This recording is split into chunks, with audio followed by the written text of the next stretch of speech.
Sortir de l'extrémisme violent par François Genet pour 99% Médias.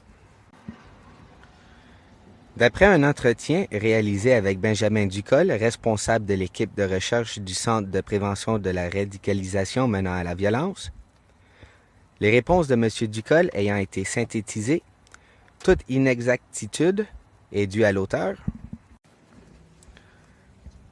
Question. De quoi parle-t-on quand on parle d'extrême gauche? Réponse. Ça ne veut à peu près rien dire. Et l'extrême gauche n'est pas la même chose que l'extrémisme de gauche.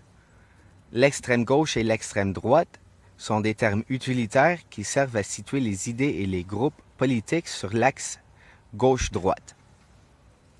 L'extrême gauche peut recouper les mouvements communautaires, syndicaux, écologistes, les groupes antiracistes, sans qu'on prenne en compte leur activité politique comme telle.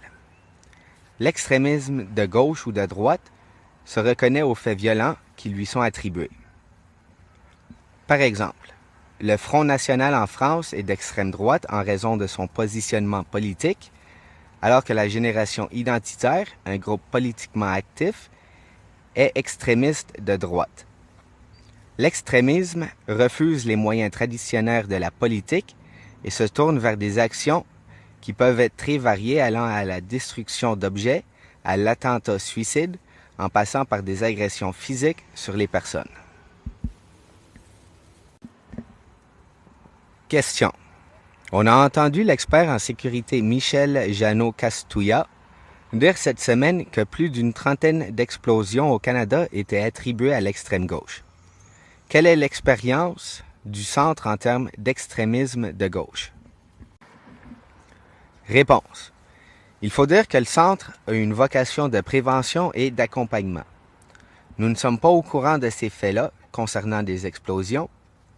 Notre expérience d'accompagnement pour des militants d'extrême gauche est plutôt en lien avec des actes de dégradation de biens ou d'incendie de voitures qui ont conduit à des procédures judiciaires. Question. Si je comprends bien, la radicalisation, c'est l'adoption graduelle de moyens de plus en plus extrêmes? Réponse. Il faut retenir que la radicalisation est indissociable de la perception dans la population. Dans un pays en guerre civile, tuer son voisin ne serait pas nécessairement considéré comme un acte extrémiste. C'est parce que la population considère qu'ils ne font pas partie des moyens d'action politique acceptables que des moyens radicaux sont considérés extrémistes. Question. Est-ce que l'année 2012 au Québec a été un moment marquant pour la radicalisation? Avez-vous noté après 2012 une montée de la radicalisation dans les mouvements sociaux? Réponse. Ça me touche particulièrement cette question, puisque j'ai moi-même été actif pendant le printemps érable.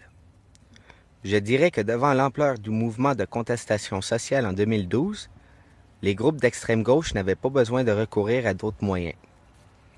Il suffisait de soutenir le mouvement en y participant pour accomplir une action politique.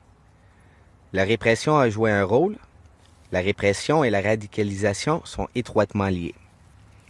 Avec l'essoufflement du mouvement, une petite frange d'individus s'est retrouvée avec un sentiment d'inutilité d'action. Je dirais que ce n'est pas en 2012 qu'il y a eu une montée de la radicalisation, mais plutôt avec l'arrivée de Trump au pouvoir et la montée de l'extrême droite. C'est ce qui a suscité une urgence d'agir contre le racisme. Question. Je sais que d'autres pays ont effectué de la déradicalisation d'organisations entières, comme en Colombie, en offrant l'amnistie et la participation politique. Est-ce que c'est quelque chose qui pourrait se passer au Canada? Premièrement, est-ce qu'il existe des organisations pour lesquelles ce serait une alternative? Réponse. En Colombie, la situation s'apparentait à une guerre civile. La population à réintégrer était très nombreuse, ce qui plaidait en faveur de cette approche.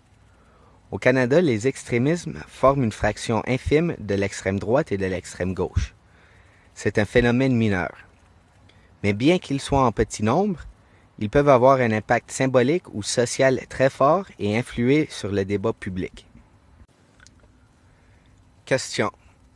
En terminant, j'ai envie de vous poser une question sur la manifestation d'extrême droite et sa contre-manifestation qui vont avoir lieu à Québec en fin de semaine. Est-ce que la population devrait s'inquiéter? Réponse. Je ne peux pas prévoir ce qui va se passer, mais je crois bien que le lendemain matin sera un matin ordinaire partout au Québec. Il est possible que les manifestations se déroulent sans heurts. Il est également possible qu'il y ait de la chaos. Ce que nous pouvons tous faire, par contre, c'est de ramener un peu de modération dans le débat public.